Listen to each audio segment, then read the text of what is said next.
Welcome back to another episode of Ohms Under the Hammer. In this episode today, I'm going to do a site tour and I'm going to show you the progress of the 4 houses that we're building.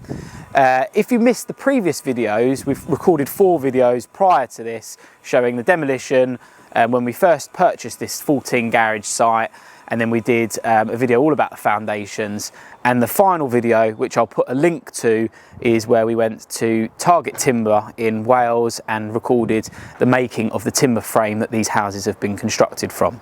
In today's video I'm going to give you a tour. It's now 7 months since we recorded a video. We plan to record many more, but we've just been very busy trying to get these houses built. So we're going to put together some of the footage that we've recorded over the last 7 months of the timber frame all being put together and erected here on site, which took about 3 to 4 weeks in total. And then we'll put together a load of the footage of the bricklayers who put the outer skin of brickwork all the way up to the roof level, and then some footage of our roofers felt and battening and tiling the roofs, forming the gutters and the soffits, and then windows being installed. If we can find some footage, we'll put all of that up on the screen so you can watch that. But in today's video, the plan is to show you the 4 houses, where we're at the moment.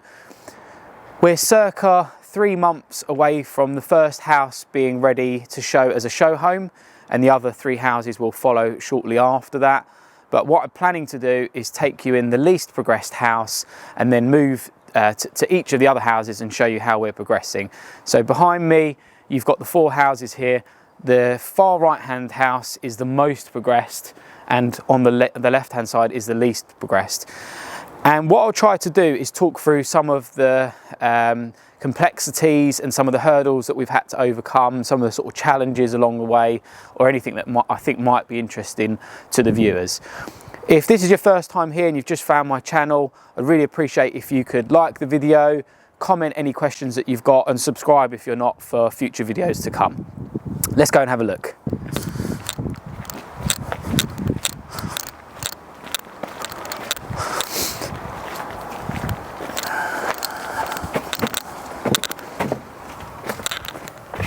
It's going to be dark when you come in here, but if you come in and have a look.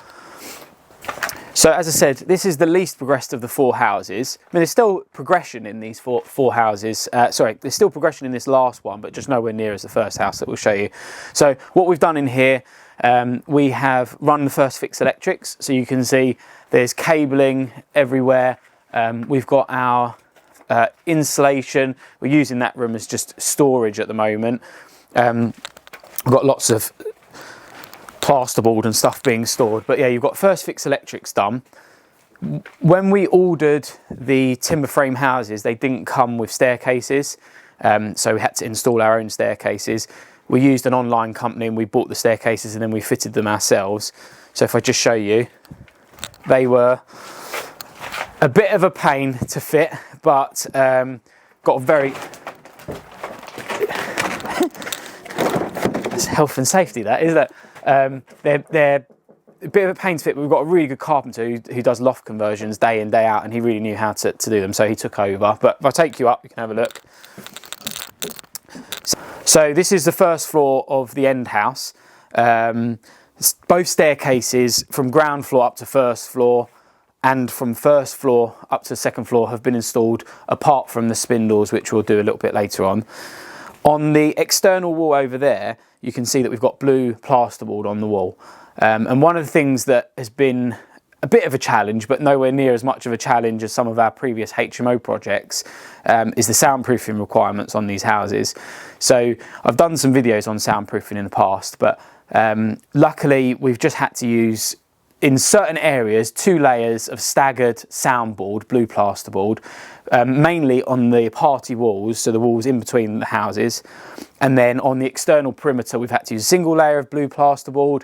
Ceilings, we've had to use blue plasterboard. But all internal walls, we've just used standard plasterboard. And we've not had to use any acoustic matting or any resilient bars. So that's been quite good, because that stuff can really slow you down. And I think the main reason for that is actually the fact that we use the timber frame construction. So if you did watch the previous video, I went through some of the advantages of timber frame, but one of those advantages is that they are just naturally quite airtight And so the way that they're actually constructed in terms of the party wall between each house is that they leave a 50mm void in between the houses. I'll try and bring up a little bit of aerial footage if we can find it now to show that void.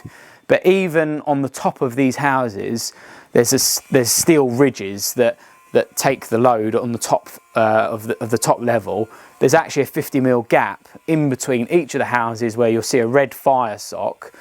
And because there is a 50mm gap with sound insulation in it, it means that naturally the houses are kind of slightly separated from each other in the way that they're built, so the sound doesn't travel from one house as much to the next. I mean, we've if you go to the next house and you're in this house and you're talking, you can't hear anyone, which is great. And we've got front doors open, so we think that they'll be very soundproof. We haven't had a sound test done yet, but we've been liaising with a sound engineer who's told us the makeup of the walls and how we should be doing things. So we think we'll be fully, fine on that. Let's go up to the next floor and I'll show you up there. So here on the top floor, this is plot number 4 again, it's the end house. You've got some of the first fix and second fix central heating cylinder going on. I'll show you how the central heating works when we get to the outside of the properties. But just wanted to point out this staircase here when you come up to this floor. The 2 end houses have got slightly different design on a staircase. They've got a dog leg as they come up. And that was because of building regs to do with the floor to ceiling height. We had to step the staircases over to be able to have the correct floor to ceiling height as we were doing that. So that was a little bit of a thing that we hadn't considered when the architects designed the house. We then had to adapt that by ordering a staircase that allowed to have the floor to ceiling height. So probably should have been considered at the architect stage, but we adapted and solved that problem. So come on in here. So this is going to be, and you'll get to visualise it a lot better when we get to the end, but this is going to be a bedroom, and then over here you've got a walk-in wardrobe space. You've got some fantastic storage space that's going on under there, and then you've got your own ensuite on this top level. And one of the really interesting things is the floor to ceiling height, and the way these houses were designed, the floor to ceiling height in this area is nearly 3 metres from this section here up to the steel that you can see. And normally lofts, if you've ever been up in a loft conversion, you'd be lucky to have 2.4 meters in a loft. Sometimes they're even less than that. So it feels like completely like a normal room. It doesn't feel like you're in a loft, which is great. We've done, in this level here, we've done all of the PIR insulation has been fitted tightly into the rafters. I'll see if I can find some footage of us doing that.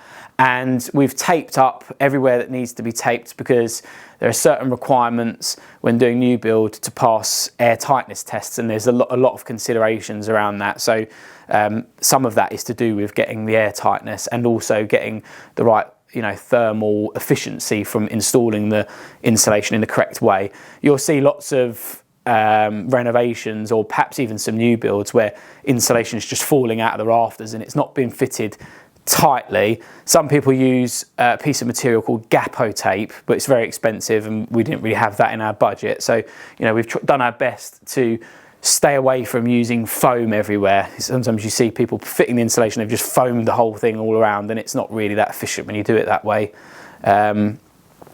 Yeah, so that's kind of where we're at here. We've got first fix electrics, first fix plumbing. The central heating pretty much is there to go, apart from installing the underfloor heating pipes. This property here essentially just needs clearing.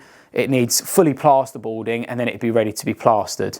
So let's now go on into plot 3, which is the next house along, and I'll show you where we're at in there. So just to talk about the windows. Now these are a flush casement UPVC window that's almost made to look a bit more like a wood finish. The colour is agate grey, and they are all triple glazed windows.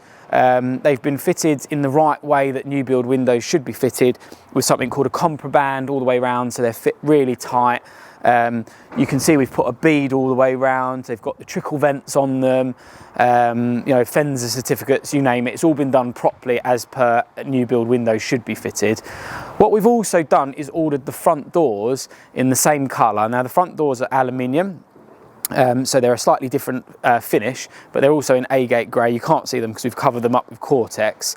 And the other thing which I went to the extent of doing, it probably is a bit over the top, but with the electric consumer meter boxes, I don't know if you can see those over there, They just come in this horrible white plastic looking colour, and I actually got someone to spray those in the same agate grey just so that we had the same sort of look on the front of the houses.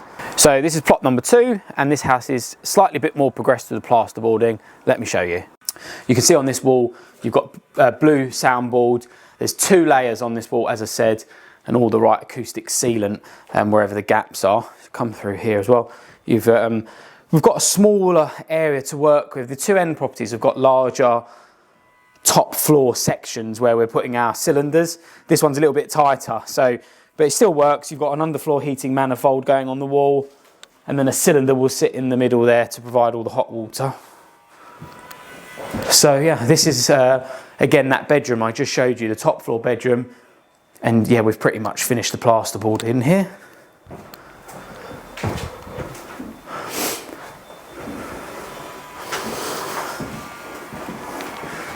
So this floor is kind of ready to be multi-finish skimmed, but what we'll do is we'll plaster each house as it gets done. So we'll wait till the next floor is plasterboarded and the ground floor, and then we'll call the team plasterers in to skim the whole house.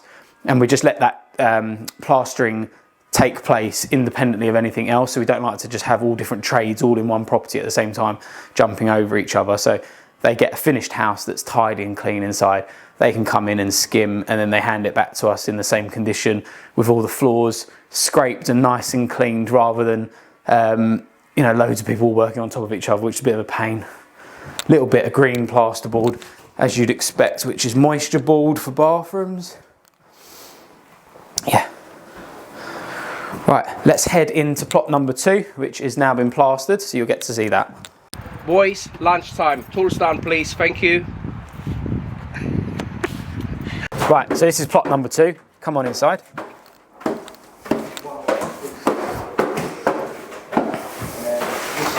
So in this property, as you can see, the walls are all plastered. We've also got a mist coat on the walls. This property is now starting to be decorated, and you've got pre-hung doors, which we've got across all 4 properties. We've installed the pre-hung doors, and then we've taken the doors off just so they don't get damaged. You can see we've actually started to do some of the second fix electrics. So we've installed a lot of the spotlights, and we've installed a lot of the plug sockets and light switches, and then we've just bagged them over so they don't get damaged when we're painting, which is a really good tip actually, because it will allow you to kind of finish your decorating, and when it's done just quickly install them rather than waiting for all the decorating and then coming back and doing your second fix electrics. So let's come through into the kitchen area. So yeah, this will be the kitchen. Again, a little bit of paint on the walls. You've got under the staircase here, you've got one of the manifolds, and then you've also got where your electric consumer board is going to be installed here on this wall.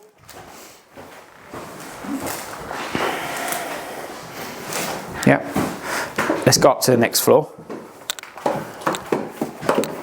Sorry, Barry, I'm just going to squeeze past you.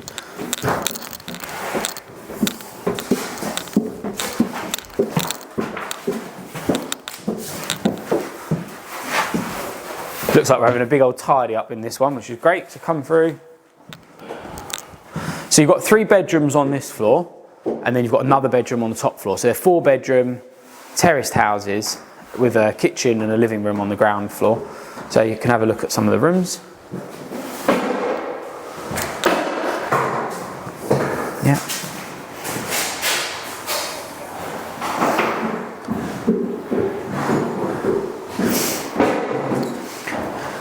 It's amazing what a bit of plaster and some paint does for the walls, because if you think this house to the one that we just visited, there's sort of a big step up in the progress. But then once you start putting down, what we're doing at the moment, we're just taping this little bit of foam around the edge, and we've got the underfloor heating pipes being installed on a 20mm insulation board. So that will get done today on the 2 top floors. The ground floor has underfloor heating pipes already done. It's done into a screed, but we've got no radiators in the property, so it's underfloor heating on all 3 floors. So once that's done, we can then install skirting, architraves, we can fit the doors, and then start decorating the properties with the right colours, because we have got a colour scheme going throughout the properties. Let's just go up into this loft area as well. Just stay there, man. That's all right.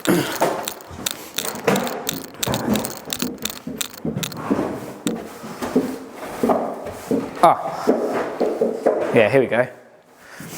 So yeah, you can see we're preparing for our underfloor heating chap to come. So these boards all just go down on the floor, and then the underfloor heating pipes get inserted in there and then run and connected into the manifolds. And we'll have different heating zones, so each bedroom the heating can be controlled in terms of the flooring, and you'll have the ability to do that all via the telephone, which is quite good.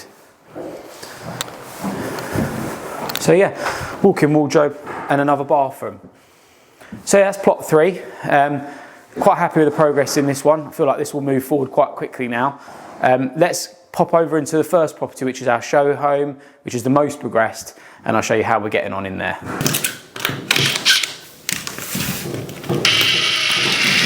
We're just securing these thermal boards down so they don't move. So they've been, we've used like a carpet adhesive underneath to stick the boards down, and then these screws in, 6 on each board, just to stop the board moving when you put the pipe in.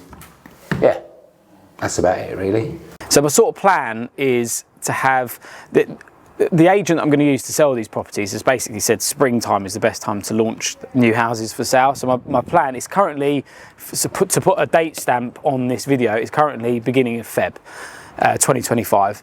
And we're planning to get this first house as a show home kind of ready with all the furniture all put together for April, maybe mid-April, depending on how far we get with the others. Before we launch this house for sale, we want to make sure that the site is really kind of as close externally as it's going to be to once it's finished. So we've got a real big push at the moment to get patios installed in the gardens. There's some astroturf. We've done a lot of the fence work already, but there's still quite a lot more to do. And then we've got all of the block paving and tarmacking to do, and quite a lot of planting of trees and shrubs and things as per our soft landscaping drawing. So there's a lot to do externally. And the reason I'm quite keen to have as much of that done as possible before I bring someone here is, to be honest, the houses have been finished really high spec and they've been built really well, and they're actually quite affordable for the location. So we don't think we'll have any problems selling them at all. We think there's going to be a huge market for them, but you just want to create that right impression. We don't want people turning up and there's 15 vans parked on the driveway and just rubbish everywhere, because it's not going to create the impression of what the new build site will be like once it's finished. So we'll try and get all block paving, as I said, little plants, where the bin storage is going to be, and then hopefully when we show this property as the show home, even if the other 3 aren't done and are slightly behind in terms of finishing kitchens and bathrooms, this should hopefully give us enough to be able to sell the other 3 properties, showing the prospective buyers once we do the viewing. So that's my plan anyway. Let's see if it actually works. Right, so let's come on in here. So this is plot 1.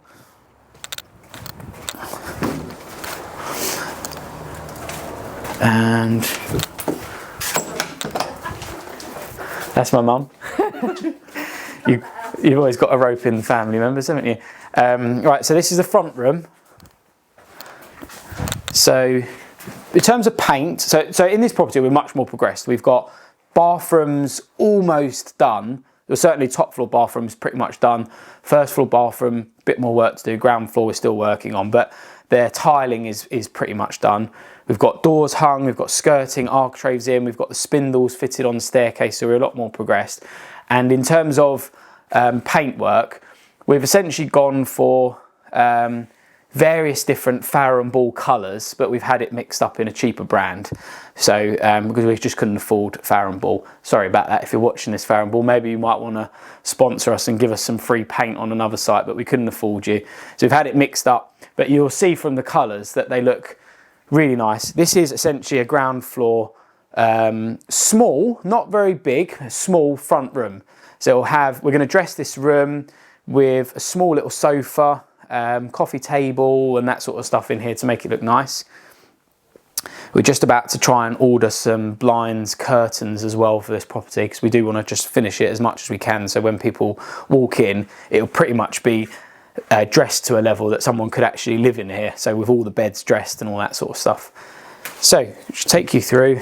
You've got ground floor toilet / utility room. So you'll come in here, there's another door over here. You've got a toilet and a vanity unit with a mirror above. You can see we've tiled just this one wall.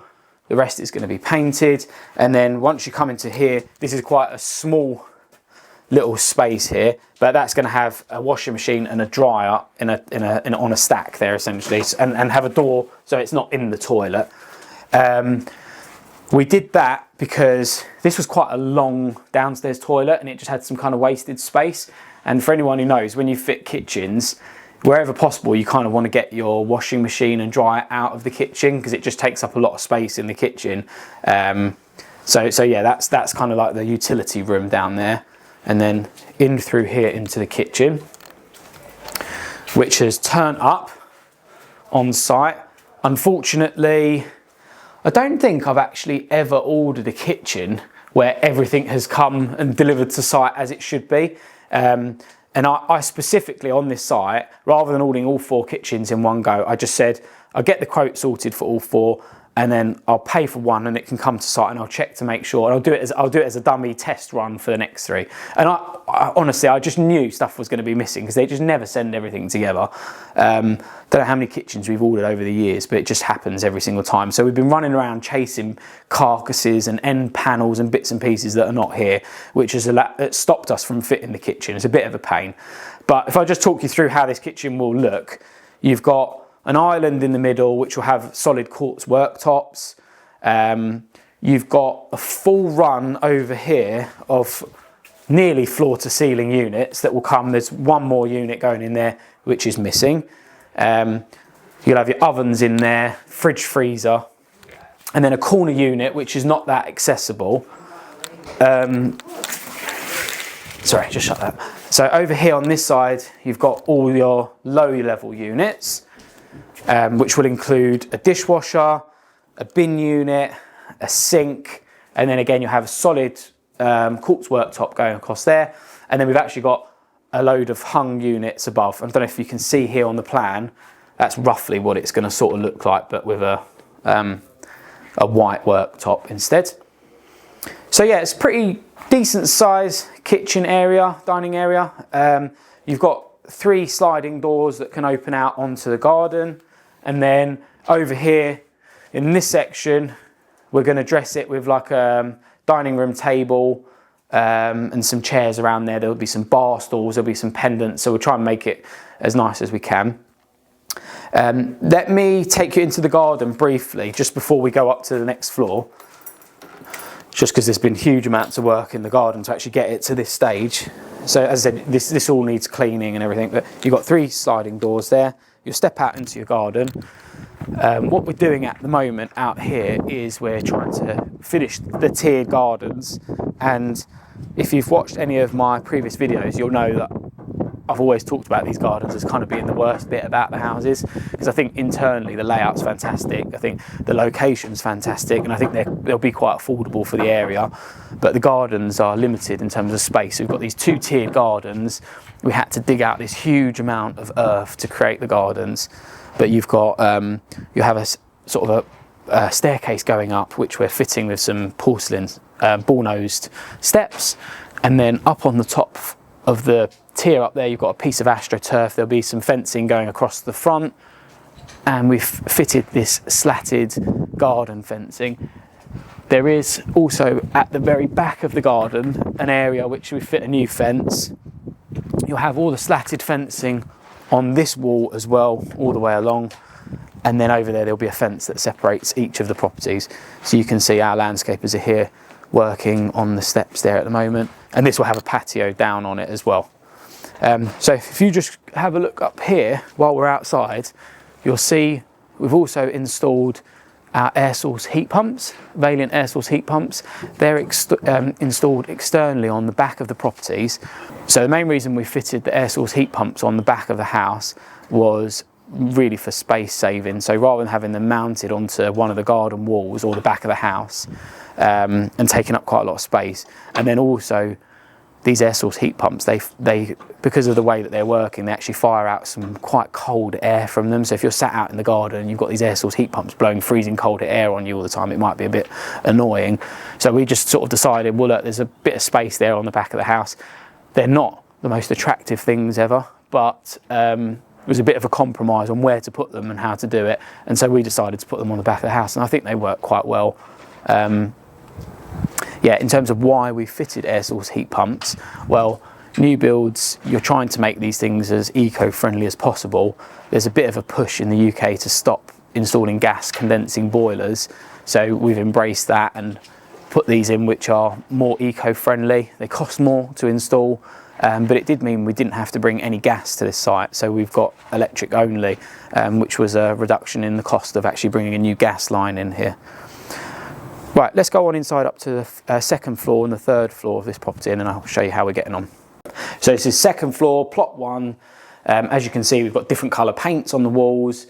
The communal areas have got one colour, and then bedrooms have got different colours, and the ground floor, front room and kitchen have got different colours, and all chosen, as I said, from Farrow & Ball colours, but mixed up in a different brand to keep the cost down. So this is the main family bathroom. We've tiled all of the walls on this in this bathroom. We've also tiled the floor, and then we've got a bath that will have a shower in the bath, toilet and a vanity unit, and there'll be a piece of stone in here as well that we're going to have fitted.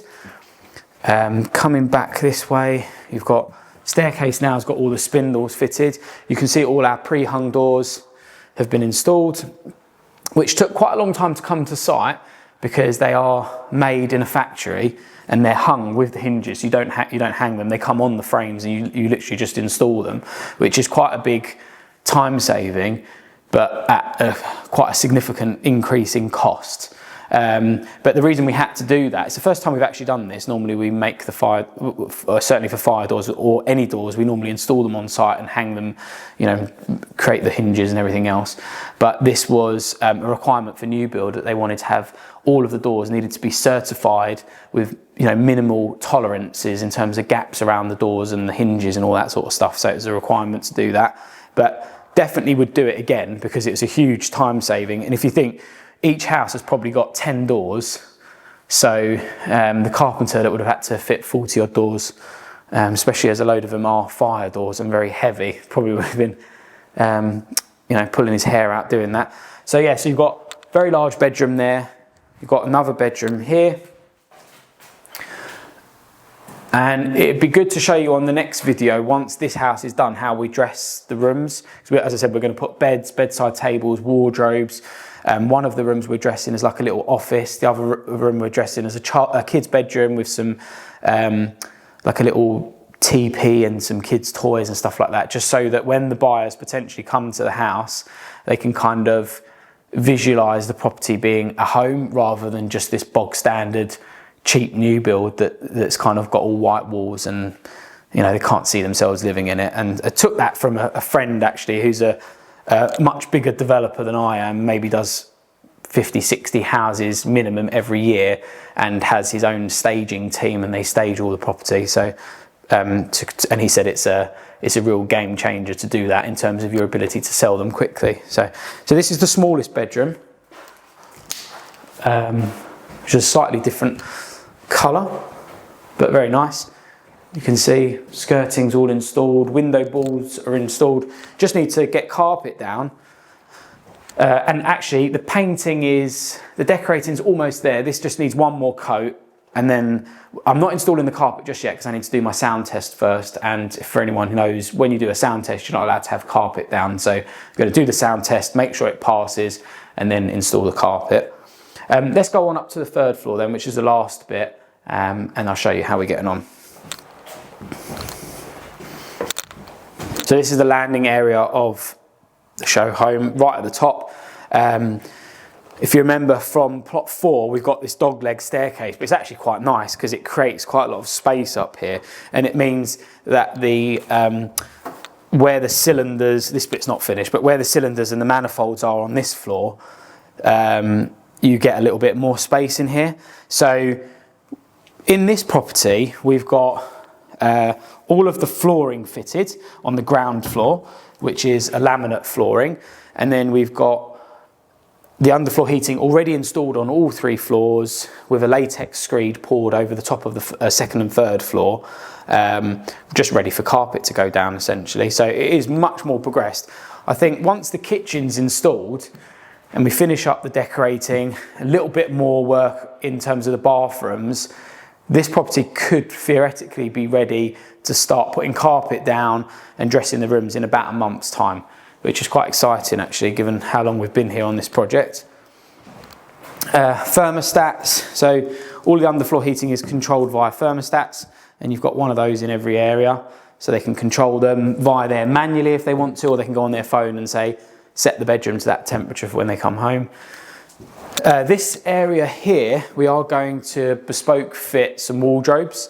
We're only going to do this in this plot, so we're not going to do it in all of them, just because it's costly to build some. There'll be open wardrobes, not sure exactly how we're going to do it yet. It'll probably be some kind of veneered wood that we'll use, and so you'll have a set of wardrobes somewhere there. Then you'll also have another little small wardrobe here and another wardrobe there. So it will feel like a walk-in wardrobe when you come into this area. Because it's at a cost to us, quite a significant cost to us, we're going to do it in the show home only, and then if any of the buyers who are buying the other properties want the same set of wardrobes, we'll come to an agreement with them on a price, or depending on how much they're paying for the properties, whether we do it for them. Down here you've got some stuff in there at the moment, but we have gone to the extent of plastering that area. We've managed to, with the carpet, the way we're ordering the carpet, we've managed to get a bit of an offcut of carpet, which we're actually going to put in that area down there. So just when the people who buy these houses, when they want to store suitcases and things like that, they can stay clean and put the suitcases onto a piece of carpet. I know it's a bit over the top, but it's just something that didn't actually cost us anything, because we would have had the offcut of carpet already. So it'll have a light in there. So you've got a light in this little area, there'll be a light in there and a bit of carpet on the floor. Just, I think that adds quite a nice little feature to them. So this bathroom's done. If you have a look in here, you can see. So you've got tiled floor. We tried to keep the cost down, because the thing is, if you start tiling all of the walls and going for really expensive finishes, and then you're doing that, bearing in mind we've got 8 bathrooms, 4 downstairs toilets, the cost can really start to mount up. So we've gone for tiles on the floor, a bit of tiling just in the shower unit in there, and just a bit behind the toilet over here as well. And then we've got a bit of stone that we're going to fit. Again, I try to sort of pull favours wherever I can, really. So like I said, a bit of carpet under there, that didn't cost anything. The bit of stone that's going on here and going on the bathroom below, the chap who's doing our worktops, he just got some offcuts of stone and said he'll just do that for us, and doesn't cost us anything. So we'll have a piece of stone on there, which will look quite nice. And we've got a bit of skirting around. But as I said, instead of tiling all the walls, which would cost a bit more money, not a huge amount in the grand scheme of things, but if you times it by 8 bathrooms, it does really add up. So yeah, that's pretty much it in terms of where we're at. Gardening, actually, if you just pop out here, you can have a quick look at the window, because this will give you a better look for what's happening. So I showed you this on the ground floor, but yeah, just have a little look. You can see we've got membrane going on the top area over there, and there's some planting and stuff that we need to do on the back level there where the fences are. We've got some astroturf on the floor below, and then on the ground floor down there, you'll have the patio installed. So that is pretty much it where we're at the moment in terms of these houses. It's been a huge learning curve to get to this stage. Done lots of projects, from sort of extensions and loft conversions and converting houses into HMOs, but I've only ever really kind of may have done more than one project at the same time, but I've only ever done like single units, if you like. And where this is 4 houses all in one go, there are so many more moving parts. Some days we might have over 20 people on site, and even just things like keeping the site clean, making sure people are doing what they should be doing. Lots of the work that I've done here to keep the cost down, I've done a lot of it on day rates, only with the people that I trust, that I've worked with for many years. Some people are on price work, but you still have to check, because sometimes people are on price work but then they make mistakes and you've got to go around and correct their mistakes, because that has knock-on effects to other things. So there's been huge amounts of challenges to actually just get to this point. Luckily, I've got a really good team around me. My dad works here on the site and is here pretty much every day. We've got the second in charge is a chap called Mario. He's worked with me for many years and is very good, very hardworking, really good carpenter, amazing electrician, great heating firm that's come and done all our heating, the landscapers that are working with me as well, and some really good labourers that are here every day. And it's just, oh, and my wife's uncle who's the decorator. So sort of just pulled in as many people that I know that I trust and try to project manage them, keep them on time, doing things. Most of them are very efficient. Tea times at 10 o'clock, lunch break at 1 o'clock, you know, and just making sure people are safe as well, which is very important on this type of building site. But hopefully you've enjoyed the video. If you have, hit the like button for me. That does a lot in terms of the YouTube algorithm and pushing this video out for more people to watch, especially if you're interested in getting started in property development of any kind. I think you'll find lots of the videos on the channel will help you. And stay tuned for next video, hopefully when I'll show you some more progressed houses and some of the rooms being dressed before we put them for sale.